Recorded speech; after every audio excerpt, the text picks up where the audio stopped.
মালিক জিজ্ঞাসা করে প্রতিদিন, বান্দা কি কারণে আমাকে ছেড়ে দিলা? হ্যাঁ, রাত 12টা বাজে তুমি ঘুমায় গেলা, মা ঘুমায় গেল, বাপ ঘুমায় গেল, বিবিও ঘুমায় গেছে, পাড়া পড়শি ঘুমায় গেছে।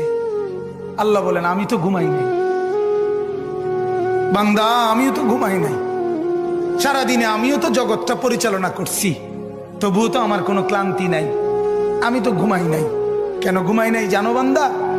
রাতের 2টা বাজে যদি তোমার পেশাব করতে হয়, রাতের 3টা বাজে যদি তোমার দরজা খুলতে হয়, তখন যদি তোমাকে উঠতে হয়, আর আমি যদি ঘুমায় যাই বান্দা, তোমারে চোখ মেলে দিবে কে?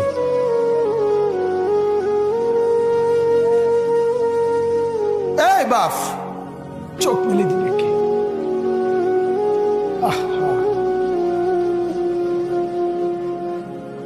আল্লাহ আমাদেরকে মাফ করুন।